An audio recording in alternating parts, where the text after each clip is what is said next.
Hello students, welcome to today's lecture. तो student, previous lecture में हम लोगों ने पढ़ा था कि द्विविस्थापन अभिक्रिया क्या होती है, ठीक है। और उसमें शोषी अभिक्रिया के एग्जाम्पल्स वगैरह हम लोगों ने वहाँ पे देखा था, है ना। अब देखो, आज जो है हम लोग पढ़ेंगे जो हमारा लास्ट जो टॉपिक वगैरह बचा हुआ है। जैसे कि हमें पढ़ना है कि ऑक्सीकरण अभिक्रिया क्या होती है और अपचयन अभिक्रिया क्या होती है, ठीक है, ये सब। और जैसे कि हमारे पास में हो जाएगा विकृत गंधिता क्या होती है, संक्षारण क्या होती है, ठीक है ना। तो यही बस 4 टॉपिक बचा है और इसके बाद हमारा ये जो चैप्टर है वो कंप्लीट हो जाएगा, ठीक है। तो टाइम वेस्ट किए बिना हम लोग यहाँ पे स्टार्ट करते हैं। तो देखो, सबसे पहला जो हमें यहाँ पे पढ़ना है ना, वो पढ़ना है हमें अभिक्रिया के प्रकार, है ना। अभिक्रिया के प्रकार। अच्छा, अब बोलोगे बहुत कोई कि हम लोग तो अभिक्रिया के प्रकार बहुत सारे पढ़े हैं, ठीक है। उनमें से हमारे पास में और 2 प्रकार है, ठीक है। लेकिन ये जो अभिक्रिया के प्रकार हम लोग देखेंगे, ठीक है, ये हाइड्रोजन और ऑक्सीजन के संदर्भ में होगा, ठीक है। हाइड्रोजन व ऑक्सीजन के संदर्भ में, मतलब कि यहाँ पे जो भी अभिक्रिया होगी वहाँ पे हम लोग मेजरली किस पे ध्यान देंगे, हाइड्रोजन पे और ऑक्सीजन पे ध्यान देंगे, है ना। तो देखो, जो हाइड्रोजन और ऑक्सीजन के संदर्भ में अभिक्रिया की जो प्रकार होते हैं, ये 2 टाइप का होता है, ठीक है। ये 2 टाइप का होता है, ये 2 टाइप का होता है, ठीक है। पहला जो होता है उसे बोलते हैं हम लोग ऑक्सीकरण अभिक्रिया। ऑक्सीकरण अभिक्रिया, ठीक है। इंग्लिश में इसको बोलते हैं ऑक्सीडेशन रिएक्शन। Oxidation reaction. और जो दूसरा है वो है अपचयन अभिक्रिया। अपचयन अभिक्रिया, इसको बोला जाता है इंग्लिश में रिडक्शन रिएक्शन। रिडक्शन रिएक्शन, ठीक है। तो यहाँ पे हम लोगों ने क्या देखा कि हाइड्रोजन और ऑक्सीजन के संदर्भ में बेसिकली जो अभिक्रिया होती है वो 2 टाइप की होती है। पहला तो हो गया ऑक्सीकरण और दूसरा हो गया अपचयन अभिक्रिया, ठीक है। अच्छा, अब देखो, हम लोग यहाँ पे समझेंगे कि ऑक्सीकरण अभिक्रिया का मतलब क्या होता है और अपचयन अभिक्रिया का मतलब क्या होता है, ठीक है। अब देखो, ये जो ऑक्सीकरण अभिक्रिया है, ठीक है, इसे हम लोग उपचयन अभिक्रिया भी कहते हैं, ठीक है। तो ये भी नाम ध्यान में रखिएगा, उपचयन अभिक्रिया,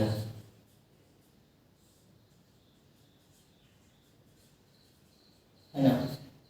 इसको क्या बोलते हैं हम लोग, उपचयन अभिक्रिया भी बोलते हैं। अच्छा, तो देखो, तो यहाँ पे ऑक्सीकरण अभिक्रिया क्या हो जाएगी। सबसे पहले हम लोग यहाँ पे इसका परिभाषा लिख देते हैं, ठीक। परिभाषा क्या लिखेंगे कि वे रासायनिक अभिक्रिया जिसमें ऑक्सीजन की वृद्धि तथा हाइड्रोजन की ह्रास हो। ह्रास यानी कि हम लोग इसको बोल सकते हैं कमी, ठीक है ना, कमी हो, ठीक है। तो उसे ऑक्सीकरण अभिक्रिया कहते हैं, ठीक है। तो उसे क्या कहते हैं, ऑक्सीकरण अभिक्रिया कहते हैं। अभिक्रिया कहते हैं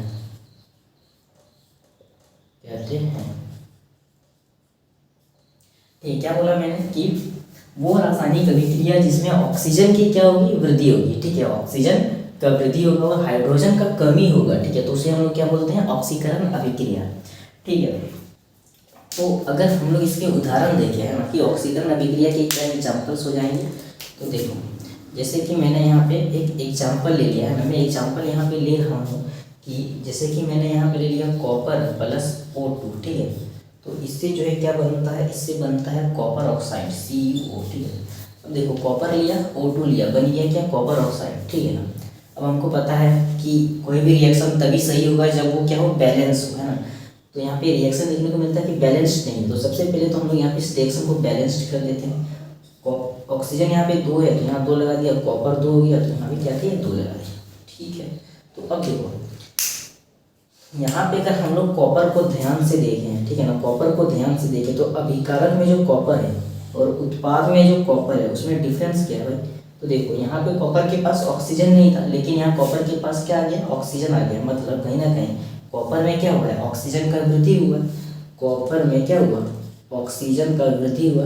और ऑक्सीजन का वृद्धि मतलब क्या हो गया, ये ऑक्सीकरण अभिक्रिया, ऑक्सीकरण अभिक्रिया, ठीक है। तो यहाँ पे हम लोगों ने समझा। अब और एक एग्जांपल देखते हैं, ठीक है। जैसे कि मैंने ले लिया यहाँ पे Mg+O2, ठीक है ना। यहाँ पे मेरे पास बन रहा है मैग्नीशियम ऑक्साइड, ठीक है। क्या बन रहा है मेरे पास में, मैग्नीशियम ऑक्साइड। तो यहाँ भी सेम केस होगा। अगर उत्पाद में हम लोग मैग्नीशियम को देखें और अभिकारक में मैग्नीशियम को देखें और उत्पाद में मैग्नीशियम को देखें तो यहाँ पे क्या हो रहा है, यहाँ पे ऑक्सीजन की वृद्धि हो रही है, ठीक है। मैग्नीशियम में क्या हो रहा है, ऑक्सीजन की वृद्धि हो रही है। तो कहीं ना कहीं ये भी क्या हो जाएगा, एक ऑक्सीकरण अभिक्रिया होगी। क्यों, क्योंकि यहाँ पे ऑक्सीजन की क्या हो रही है, वृद्धि हो रही है।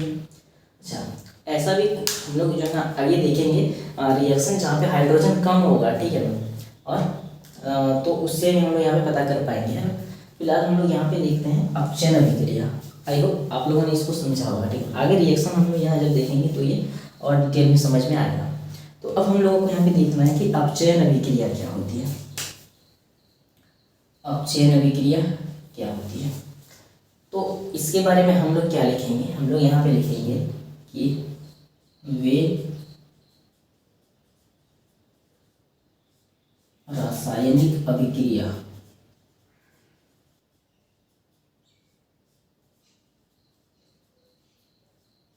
जिसमें, अब देखो यहाँ हमारे पास में जो ऑक्सीकरण था, ठीक है, यहाँ पे क्या हो रहा था, ऑक्सीजन की वृद्धि हो रही थी और हाइड्रोजन की कमी हो रही थी, ठीक है। अपचयन में क्या होगा, ऑक्सीकरण का एकदम उल्टा हो जाएगा। कैसे, तो देखो यहाँ पे जो है ना ये रासायनिक अभिक्रिया में क्या हो रही, यहाँ पे ऑक्सीजन की वृद्धि हो रही थी तो यहाँ पे ऑक्सीजन की कमी हो जाएगी, ठीक है। यहाँ पे हाइड्रोजन की कमी हो रही थी तो यहाँ पे हाइड्रोजन की वृद्धि होगी। तो इस प्रकार से जो ऑक्सीकरण अभिक्रिया अपचयन अभिक्रिया एक दूसरे का क्या होता है, ऑपोजिट होता है। तो हम लोग यहाँ बोल सकते हैं कि वे रासायनिक अभिक्रिया जिसमें हाइड्रोजन की वृद्धि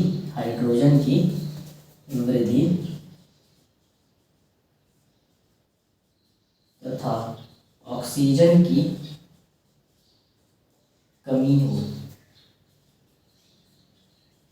तो उसे अपचयन अभिक्रिया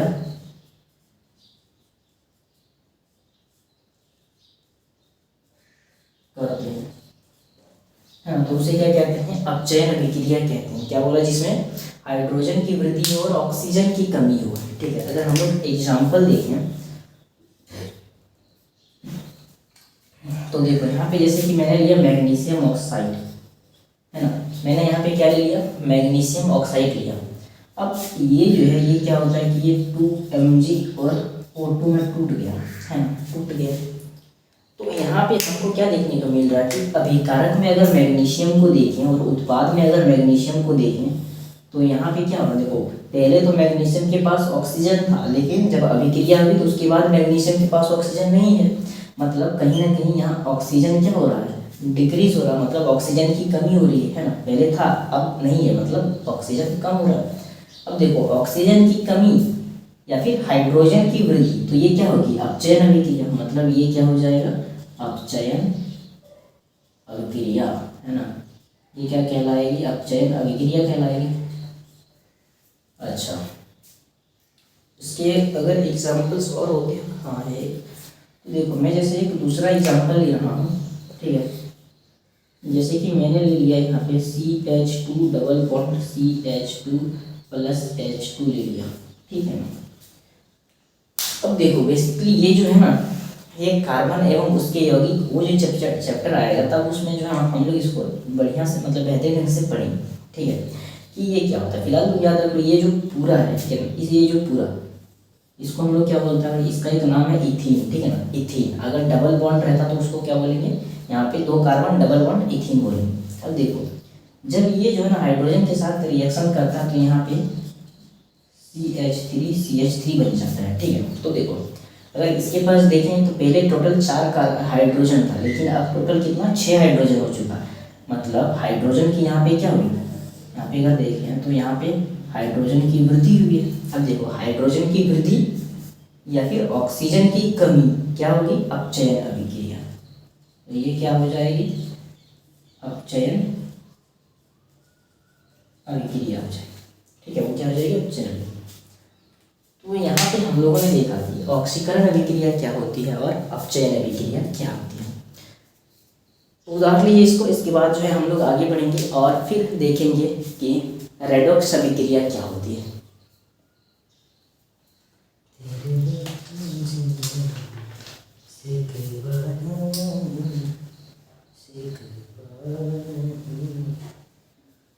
जिंदगी से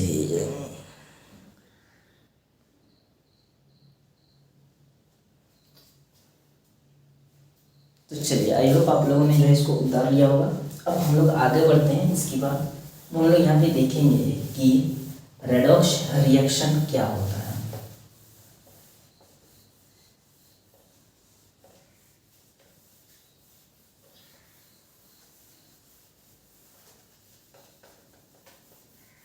हम लोग यहाँ पे क्या देखेंगे कि रेडॉक्स रिएक्शन क्या होती है। तो अगर हम लोग देखें, देखो बेसिकली हम लोगों ने अभी क्या देखा, अपचयन अभिक्रिया और उपचयन अभिक्रिया, ऑक्सीकरण अभिक्रिया और अपचयन अभिक्रिया। जिसमें क्या होता है भाई, अपचयन में क्या होगा, ऑक्सीजन की वृद्धि होगी, अपचयन में क्या होगा, अपचयन में जो है बेसिकली हाइड्रोजन की वृद्धि होगी और ऑक्सीजन की कमी। और वहीं ऑक्सीकरण में क्या होगा, ऑक्सीकरण में ऑक्सीजन की वृद्धि एंड हाइड्रोजन की कमी, है ना। तो अब देखो बेसिकली कोई ऐसा रिएक्शन, ठीक है ना, ऐसा रिएक्शन जिसमें ऑक्सीकरण भी हो, ऐसा अभिक्रिया जिसमें ऑक्सीकरण भी हो और अपचयन भी हो। ठीक है, मतलब कि ऐसा रिएक्शन जिसमें ऑक्सीजन की वृद्धि भी हो रही हो और हाइड्रोजन की कमी भी हो रही हो। ठीक है, ऑक्सीजन की वृद्धि भी हो रही हो और हाइड्रोजन की कमी भी हो रही हो, या फिर बोले तो ऑक्सीजन की भी वृद्धि हो रही हो, हाइड्रोजन की भी वृद्धि हो रही हो। ठीक है, तो ऐसी कंडीशन में क्या देखने को मिलता है, यहाँ पे अपचयन भी हो रहा है और उपचयन भी हो रहा है, ऑक्सीकरण भी हो रहा है। तो ऐसी अभिक्रिया जिसमें उपचयन भी, ऑक्सीकरण भी हो और अपचयन भी हो। ठीक है, तो उसे हम लोग क्या बोलते हैं, रेडॉक्स रिएक्शन बोलते हैं। ठीक है, जैसे कि मैं सबसे पहले तो एक एग्जाम्पल दे रहा हूँ। जैसे कि मैंने यहाँ पे ले लिया CuO+H2 ले लिया। ठीक है, कॉपर ऑक्साइड ले लिया, प्लस में मैंने यहाँ पे क्या ले लिया, हाइड्रोजन ले लिया। तो यहाँ हमको देखने को मिलता है कि कॉपर बनता है प्लस वाटर बनता है। अच्छा, ये कैसे हुआ, तो देखो अगर हम लोग बेसिकली कॉपर को ध्यान से देखें तो कॉपर के पास पहले तो था ऑक्सीजन, लेकिन जब अभिक्रिया हुई तो उसके बाद में कॉपर के पास ऑक्सीजन है नहीं है। मतलब यहाँ पे ऑक्सीजन क्या हुआ, डिक्रीज हुआ। और ऑक्सीजन की कमी मतलब क्या, ऑक्सीजन की कमी मतलब हो गया अपचयन अभिक्रिया, है ना, अपचयन अभिक्रिया। ऑक्सीजन की कमी मतलब अपचयन अभिक्रिया। ठीक है, अब देखो अगर हम लोग हाइड्रोजन को देखें, ठीक ना, तो पहले हाइड्रोजन के पास ऑक्सीजन नहीं था, लेकिन जब अभिक्रिया हुआ तो यहाँ पे हाइड्रोजन के पास ऑक्सीजन मिला, हाइड्रोजन को क्या मिला, ऑक्सीजन मिला। मतलब यहाँ पे देखें तो कहीं ना कहीं हाइड्रोजन में क्या हो रहा है, ऑक्सीजन की वृद्धि हो रही है ना। तो यहाँ पे हम लोग बोल सकते हैं कि ऑक्सीजन की वृद्धि हो रही है, मतलब ऑक्सीकरण हो रहा है, ऑक्सीकरण हो रहा है ना। तो यहाँ पे हम लोगों ने बोला कि यहाँ पे क्या हो रहा है, ऑक्सीकरण। तो देखो हमारे पास में रिएक्शन तो यानी कि अभिक्रिया तो एक ही थी, और इसी अभिक्रिया में अपचयन भी हो रहा है, अपचयन भी हो रहा है और ऑक्सीकरण भी हो रहा है। ठीक है ना, तो इसे ही हम लोग क्या बोलते हैं, रेडॉक्स अभिक्रिया बोलते हैं। ठीक है, इसको क्या बोलेंगे, रेडॉक्स अभिक्रिया। तो मैं यहाँ पे लिख देता हूँ, है ना, रेडॉक्स अभिक्रिया। इसको इंग्लिश में बोलते हैं रेडॉक्स रिएक्शन। ठीक है, रेडॉक्स रिएक्शन। तो हम लोग यहाँ पे इसकी परिभाषा लिखेंगे, मैं इसको मिटा देता हूँ। ठीक है, अभी हम लोग इसका एग्जांपल फिर से बना लेंगे ये वाला। तो क्या लिखेंगे कि वे रासायनिक, इसमें परिभाषा क्या लिख देंगे हम लोग, वे रासायनिक अभिक्रिया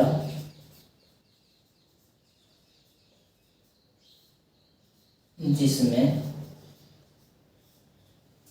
ऑक्सीकरण भी हो, जिसमें इस अभिक्रिया का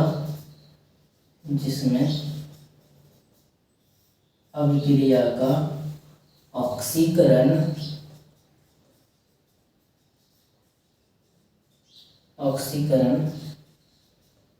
तथा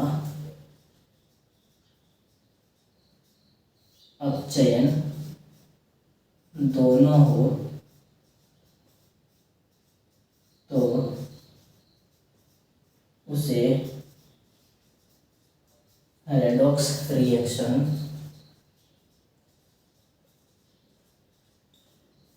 कहते हैं। ठीक है, परिभाषा क्या लिखा हम लोगों ने कि वो रासायनिक अभिक्रिया जिसमें ऑक्सीकरण भी होगा और अपचयन भी होगा, यानी कि दोनों ऑक्सीकरण और अपचयन दोनों होगा, तो उसे क्या बोलेंगे हम लोग? रेडॉक्स अभिक्रिया बोलेंगे। अच्छा, तो यहाँ पे मैंने एक एग्जांपल बता दिया था। फिलहाल हम लोग यहाँ पे और कुछ एग्जांपल्स वगैरह देख लेते हैं। ठीक है, जैसे कि अगर हम लोग यहाँ पे एग्जांपल देखें, ठीक है, तो जैसे कि मैंने यहाँ पे लिया जिंक ऑक्साइड, ठीक है, प्लस कार्बन लिया, तो यहाँ पे क्या होता है कि ये जिंक बन जाता है, प्लस में कार्बन मोनोऑक्साइड बन जाता है। ये क्या होगा? जिंक, और ये क्या होता है? CO होता है, कार्बन मोनोऑक्साइड। ठीक है, इसको क्या बोलते हैं? Carbon monoxide. ठीक है, तो देखो बेसिकली जब ये अगर हम लोग अभिकारक में जिंक ऑक्साइड को देखें, ठीक है ना, तो इसके पास ऑक्सीजन था, लेकिन जब अभिक्रिया हुई और उसके बाद देखें तो जिंक के पास ऑक्सीजन नहीं है, मतलब ऑक्सीजन कहीं ना कहीं यहाँ पे डिक्रीज हुआ है। जिंक में क्या हुआ? ऑक्सीजन डिक्रीज हुआ, और ऑक्सीजन डिक्रीज होने का मतलब है अपचयन हुआ है। अच्छा, अगर हम लोग कार्बन को देखें तो अभिक्रिया के पहले इसके पास तो क्या था? ऑक्सीजन था? नहीं था, है ना। लेकिन जब अभिक्रिया हुई तो उसके बाद कार्बन के पास में ऑक्सीजन था, कार्बन के पास ऑक्सीजन था, मतलब कार्बन में जो है ऑक्सीजन की क्या हो रही है? वृद्धि हो रही है। और अगर ऑक्सीजन की वृद्धि हो रही है मतलब वो ऑक्सीकरण होगा, है ना। क्या होगा? ऑक्सीकरण। ठीक है, दूसरा जैसे मैंने लिया था यहाँ पे कॉपर, प्लस में मैंने यहाँ पे लिया था जो है ना कॉपर ऑक्साइड लिया था, प्लस में हम लोग यहाँ पे H2 लिए थे। ठीक है, तो इससे हमारे पास में क्या बन रहा था? Copper plus H2O। तो इसमें तो आई थिंक आपको जो है ना पहचाना आ गया होगा कि कौन ऑक्सीकरण है, कौन अपचयन है। ये मैं जो है आपके लिए छोड़ देता हूँ, क्योंकि इससे पहले मैंने आपको भी ये तुरंत ही बताया था। ठीक है, तीसरा अगर हम लोग एग्जाम्पल देखें तो जैसे कि हम लोगों ने ले लिया MnO4 प्लस HCl। ठीक है, तो इससे बन रहा है MnCl2 plus Cl2 plus H2O। ठीक है, तो देखो यहाँ पे अगर हम लोग देखें, देखो अभिकारक में देखो, ठीक है, मैग्नीशियम जो था इसके पास ऑक्सीजन था, मैग्नीशियम के पास ऑक्सीजन था, लेकिन जब अभिक्रिया होगी उसके बाद मैग्नीशियम के पास ऑक्सीजन नहीं है। अभिक्रिया होने के बाद मैग्नीशियम के पास ऑक्सीजन नहीं है। अब बोलोगे सर यहाँ तो क्लोरीन तो है ना, तो देखो भाई हम लोग यहाँ पे अभिक्रिया देख रहे हैं किसके बेसिस पे? हाइड्रोजन और ऑक्सीजन के बेसिस पे। ठीक है, तो हमको हाइड्रोजन और ऑक्सीजन मेजर पे ध्यान देना है, ठीक ना। बाकी कोई भी एलिमेंट है या नहीं है उससे कोई फर्क नहीं पड़ेगा, है। अच्छा, तो देखो यहाँ पे मैग्नीशियम के पास पहले ऑक्सीजन था लेकिन अब नहीं है, मतलब मैग्नीशियम में कहीं ना कहीं ऑक्सीजन डिक्रीज हो रहा है, यानी कि ऑक्सीजन की कमी हो रही है। और ऑक्सीजन की कमी हो रही है उसका मतलब यहाँ पे अपचयन हो रहा है। ठीक है, ऑक्सीजन की कमी मतलब क्या हो रहा है?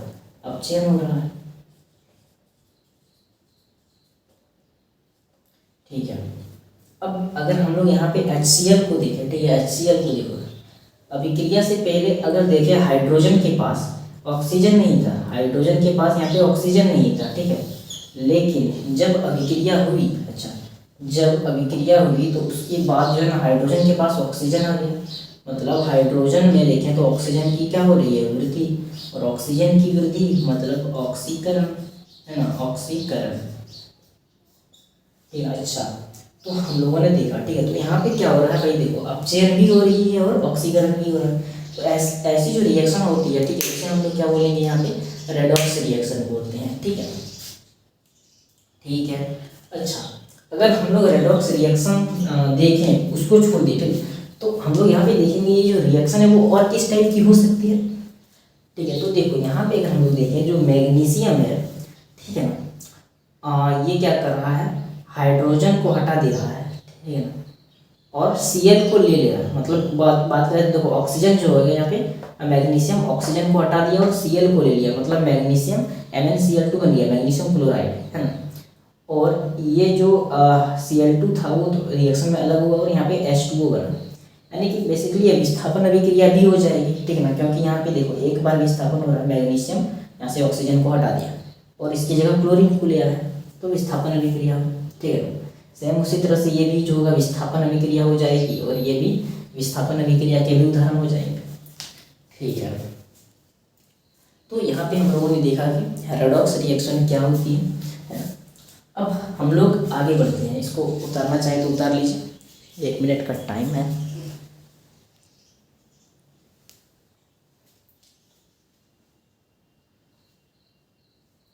रेडॉक्स रिएक्शन पढ़ लिया हम लोगों ने, ऑक्सीकरण, अपचयन। अब बचता है 2 लास्ट टॉपिक, संचारण और विकृत गंधिता। इसके बाद हमारा ये चैप्टर कंप्लीट हो जाएगा। तो चलिए, आई होप आप लोगों ने इसको उतार लिया होगा।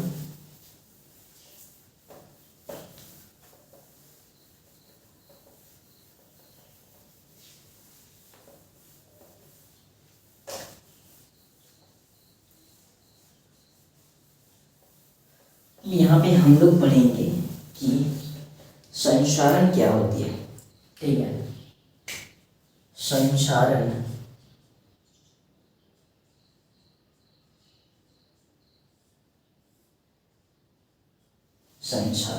ठीक। तो देखो क्या होता है कि जब कोई भी, अगर हम लोग लोहे के टुकड़े की बात करें, ठीक है, जब हम लोग क्या करते हैं कि कोई भी लोहा का टुकड़ा ले लिया, ठीक है, या फिर कोई भी लोहे की वस्तु, जब क्या होता है कि बहुत टाइम तक जो है ना, क्या होता है कि एयर में अगर हम लोग देखें उसको बहुत टाइम तक अगर खुला छोड़ देते हैं तो उसमें क्या होता है, बेसिकली जंग लग जाता है, ठीक है। तो जो जंग जो लगता है हमारे छड़ पे या फिर बोले तो लोहे पे, तो बेसिकली यही क्या कहलाता है, संचारण कहलाता है, ठीक है। बेसिकली संचारण क्या है, जंग लगना, तो वो संचारण कहलाता है। तो देखो जब हम लोग लोहे के टुकड़े को या तो कोई रॉड हो गया, ठीक है, उसको बहुत टाइम के लिए एयर में खुला छोड़ दें, हमारे वातावरण में उसको खुला रख दें, तो उसमें बेसिकली जंग लग जाता है। तो ऐसा होता क्यों है, ठीक है, उसके बारे में भी हम लोग यहाँ पे चर्चा करेंगे। लेकिन यहाँ पे देखो जंग जो है कैसे लगता है, तो बेसिकली होता ये है कि जो रॉड होता है ना, ठीक है, वो जो हमारे पास में वायु होती है, अगर देखो रॉड बाहर में कहीं वातावरण खुला है, तो वहाँ पे जो वायु होती है ना, उस वायु में नमी होती है, आर्द्रता होती है, ठीक है ना। तो वो जो होता है ना, बेसिकली रॉड के साथ अभिक्रिया करती रहती है, ठीक है। मतलब ये देखो जैसे हमारे पास में लोहा जो होता है उसका सूत्र क्या हो गया, Fe होता है, आयरन। तो देखो बेसिकली Fe होता है, तो Fe यानी कि आयरन को, लोहे को जब बहुत टाइम तक बाहर में खुला छोड़ दिया जाएगा तो वो किसके संपर्क में आ जाएगा, ऑक्सीजन के संपर्क में आ जाएगा, है ना। O2 के क्या होगा, संपर्क में आ जाएगा, ठीक है। तो देखो जब ये आयरन O2 के संपर्क में आता है, यानी कि हमारे हवा वायु के संपर्क में आते हैं, तो उसमें यानी कि ये जो वायु होती है इसमें क्या होता है, नमी भी होती है, ठीक है। यहाँ पे क्या होता है, नमी होती है, आर्द्रता होती है, यानी कि जो है नमी का मतलब यहाँ पे जल की छोटी छोटी बूंदें होती हैं। तो देखो ये जो आयरन है इस ऑक्सीजन के साथ अभिक्रिया करके क्या बना लेता है, फेरस ऑक्साइड बना लेता है, ठीक है। जैसे कि देखो मैंने यहाँ पर एक लोहा का टुकड़ा था, ठीक है, इसको मैंने क्या कर दिया, वातावरण में खुला छोड़ दिया, ठीक है, लोहे का टुकड़ा, यहाँ पे लिख देता हूँ मैं, लोहे का टुकड़ा, ठीक है। मैंने इसको क्या किया, वातावरण में खुला छोड़ दिया, तो ये आयरन था, ठीक है ना। अब इधर हमारे पास में एयर में क्या है, ऑक्सीजन है ना, जिसमें क्या है भाई, जिसमें नमी है ना, आर्द्रता है, वगैरह वगैरह। तो देखो ये लोहे का टुकड़ा क्या करेगा, इस ऑक्सीजन से रिएक्शन करके, ठीक है ना, लोहे के ऊपर में क्या होता है कि कुछ इस तरह से ये परत बना लेता है, ठीक है ना। ऑक्सीजन के साथ अभिक्रिया करके क्या करता है, ये लोहे के ऊपर में कुछ इस तरह से परत बना लेता है, ठीक है ना, परत बना लेता है। इस प्रकार से जो है लोहे के ऊपर क्या होता है, परत बन जाती है, और इस परत को हम लोग क्या बोलते हैं, फेरस ऑक्साइड बोलते हैं, ठीक है, फेरस ऑक्साइड FeO है ना, इसको क्या बोलेंगे, फेरस ऑक्साइड बोलते हैं। तो ये जो ऊपर में परत बना है ये कैसे बना, तो ये लोहा और ऑक्सीजन की जब अभिक्रिया हुई तो इसके ऊपर में ये परत बनी। अच्छा, अब बोले ये परत जो होता है ना, ये परत क्या करता है भाई, ये लोहे को धीरे धीरे जो है ना ख़त्म करने में तुल जाता है। मतलब जंग बेसिकली लगता है तो देखो जब बहुत टाइम तक जंग लगी उसके बहुत टाइम बाद क्या होता है, ये जो परत होता है धीरे धीरे टूटने लगता है। और ये परत ही केवल नहीं टूटता है, ये लोहे को भी थोड़ा बहुत जो है ना तोड़ने लगता है, मतलब धीरे धीरे, ठीक है ना। यहाँ से क्या होता है कि ये टूट जाता है, तो उस प्रकार से यहाँ पे क्या हो गया, खाली हो जाएगा इस तरह। फिर इधरों से अगर हम लोग देखें तो यहाँ भी जंग लगता है, इसकी परत जब टूटते तो इस तरह से खाली होने लगता है। मतलब लोहे के टुकड़े जो हैं यहाँ पे कहीं ना कहीं ये जो होता है लोहे की कमी आने लगती है इसमें, ठीक है, जब जंग लगता है तो बेसिकली इस प्रकार से संक्षारण होता है, कि जंग लगता है तो इसलिए जो होता है हमें लोहे की वस्तु को जो है ना एयर में खुला नहीं छोड़ना चाहिए, क्योंकि उसमें जो है जंग लग जाती है। ठीक है, तो आई होप आप लोगों ने इसको समझ लिया होगा। तब हम लोग यहाँ पे परिभाषा लिख देते हैं। परिभाषा क्या लिखेंगे कि वे धातु जो अम्ल या आर्द्रता के संपर्क में आ जाए, अम्ल या आर्द्रता के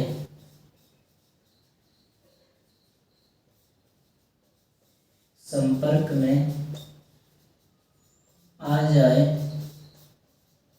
तो भी संक्षारित होने लगती है, संक्षारित होने लगती है। और इसी प्रक्रिया को संक्षारण कहते हैं, संक्षारण कहते हैं। तो आप ये परिभाषा तो वैसे लिख सकते हैं, ये सही भी है। और अगर आप ये भी लिखना चाहें, जैसे मैंने आपको पहले बताया कि जब धातु को वातावरण में खुला छोड़ दिया जाता है तो वे नमी व आर्द्रता तो वह ऑक्सीजन में उपस्थित नमी व आर्द्रता से अभिक्रिया करके अपने ऊपर एक परत बना लेती है, ठीक ना, और इसे ही संक्षारण कहते हैं। तो आप इस तरह से भी परिभाषा लिख सकते हैं और ये भी परिभाषा सही है, ठीक है। तो यहाँ पे मैंने क्या लिख दिया कि वे धातु जो अम्ल या आर्द्रता के संपर्क में आ जाए तो वो संक्षारित होने लगता है, और ये प्रक्रिया जो होती है संक्षारण कहलाती है, ठीक है। जैसे कि मैंने यहाँ पे तो लोहा का एग्जांपल लिया, जब उस पर जंग लगता है, ठीक है, लोहे के टुकड़ा ले लिया था, जब इस पर जंग लगेगा तो क्या होता है, इसके ऊपर जो है एक लेयर चढ़ जाती है। वो जो लेयर होता है ना वो भूरे रंग का होता है बेसिकली, ठीक है ना, भूरे रंग की परत चढ़ जाती है, भूरे रंग की परत, यानी कि जो फेरस ऑक्साइड होता है वो कैसा होगा, भूरे रंग का। तो भूरे रंग की कहना है उस पर जो है परत चढ़ जाती है, ठीक है ना। और इसे हम लोग क्या बोलते हैं, जब भूरे रंग की इस पर परत चढ़ गया तो इसको ही बोलेंगे लोहे पर जंग लगना, लोहे पर जंग लगना। और यही क्या होता है, संक्षारण होता है, यही होता है संक्षारण, ठीक है। अच्छा, तो यहाँ तक हम लोग यहाँ देख लिए, ठीक है। अब देखो एक तो इम्पोर्टेंट पॉइंट याद रखो कि जब लोहा पर जंग लगता है ना तो वहाँ पे कौन सी परत बनती है, लोहे पर जंग लगता है तो भूरे रंग की जो है परत चढ़ती है, ठीक है। और जब चांदी पे जंग लगती है तो काले रंग की परत चढ़ती है, ठीक है, काले रंग की परत चढ़ती है। और जब तांबे पे, कॉपर पे, ठीक है ना, कॉपर यानी कि तांबा, तो जब तांबे पे जंग लगता है तो जो है नीले रंग का क्या होता है, नीले रंग का यहाँ पे परत चढ़ती है। सॉरी, नीला नहीं, हरा रंग का यहाँ पे क्या होता है कि इसके ऊपर परत चढ़ती है, ठीक है ना, ठीक है। तो यहाँ तक हम लोगों ने देखा। अब देखो बेसिकली संक्षारण की क्या होता है भाई, संक्षारण के जब संक्षारण हो जाती है मतलब जंग लगता है तो उसके बाद क्या होता है, धातु की जो होती है रंग में परिवर्तन होने लगता है। और वो जो धातु होगा हम लोगों ने देखा था कि धातु में कमी होने लगती है। तो वहाँ पे हम लोग बेसिकली यहाँ पे लिख देते हैं इसको सिंपल कि संक्षारण में धातु के रंग परिवर्तित हो जाते हैं, परिवर्तित हो जाते हैं तथा तथा धातु की कमी होने लगती है, कमी होने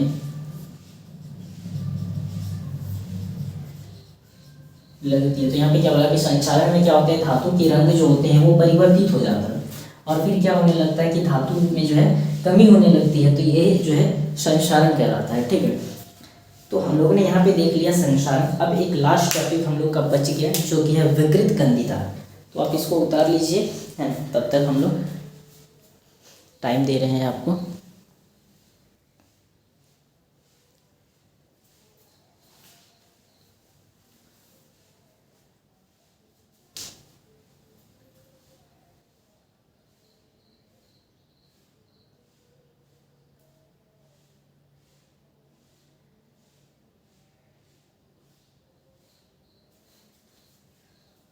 तो चलिए, बहुत टाइम दे दिया आप लोगों को, आई होप उतार लिया होगा आप लोगों ने। अब हमारा जो एक लास्ट टॉपिक बच गया है जो है कि है विकृत गंधिता। तो उसको हम लोग यहाँ पे देखते हैं।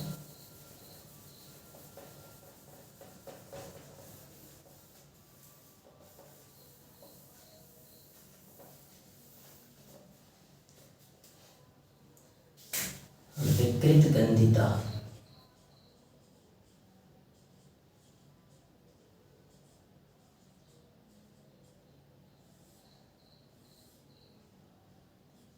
है ना, विकृत गंधिता क्या होती है।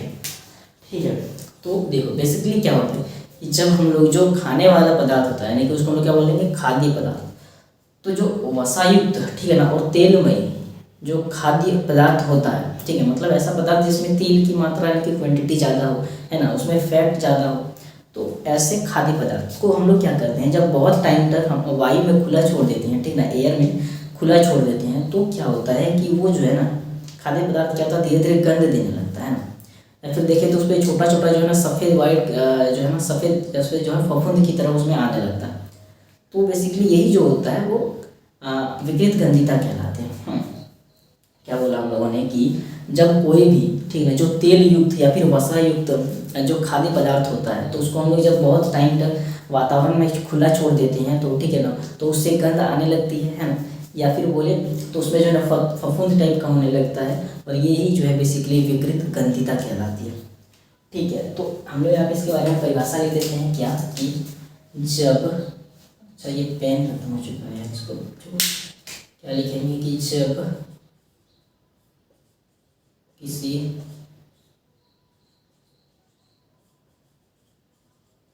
तेल युक्त या वसायुक्त खाद्य पदार्थ को बहुत समय तक खुला छोड़ दिया जाता है, तो इसमें गंध आने लगती है। इसे ही विकृत गंधिता कहते हैं। ठीक है, तो इसको क्या बोल दिया हम लोगों ने, विकृत गंधिता। अच्छा, अब विकृत गंधिता से हम लोग कैसे बचाव कर सकते हैं, मतलब कि हमारा जो खाद्य पदार्थ है वो खराब ना हो, तो हम लोग उसको जो है ना कैसे बचा सकते हैं, ठीक है ना, उससे बचाव देखेंगे। क्या देखना है भैया, विकृत गंधिता से बचाव, है ना, विकृत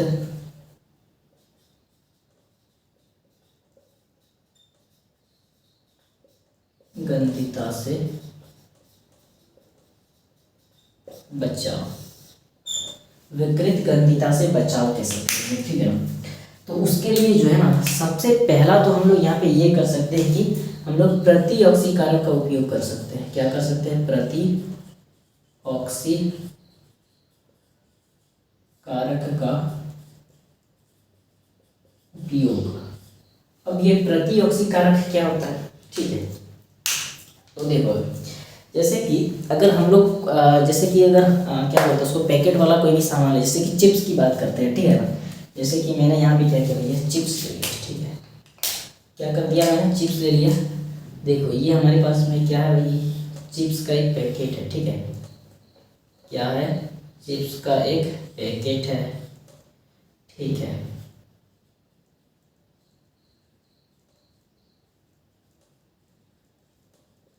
क्या है हमारे पास में, एक चिप्स का पैकेट। तो देखो बेसिकली अगर हम लोग इसमें देखें, यानी कि चिप्स के पैकेट में क्या होता है कि यहाँ पे जो है ना हवा भरी जाती है, बेसिकली गैस भरी जाती है, ठीक है ना, हवा में।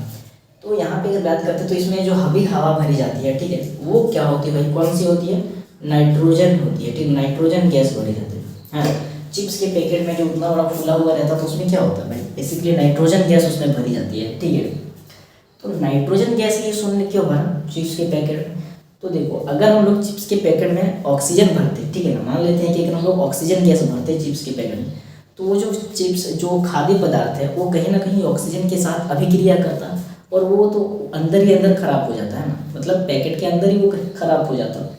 तो इसीलिए वो चिप्स जो है वो खराब ना हो, तो इसलिए वहाँ पे मैंने क्या किया, प्रतिऑक्सी कारक डाल दिया। जैसे वो ऑक्सीजन से भी क्रिया करता तो खराब होता, लेकिन मैंने वहाँ पे नाइट्रोजन डाल दिया, नाइट्रोजन गैस। अब तो वो अभिक्रिया उसके साथ कर ही नहीं पाएगा, है ना। तो मैंने यहाँ पे क्या किया, प्रतिऑक्सी कारक ले लिया। कौन सा, जैसे कि चिप्स के पैकेट में नाइट्रोजन ले लिया, प्रतिऑक्सी कारक है।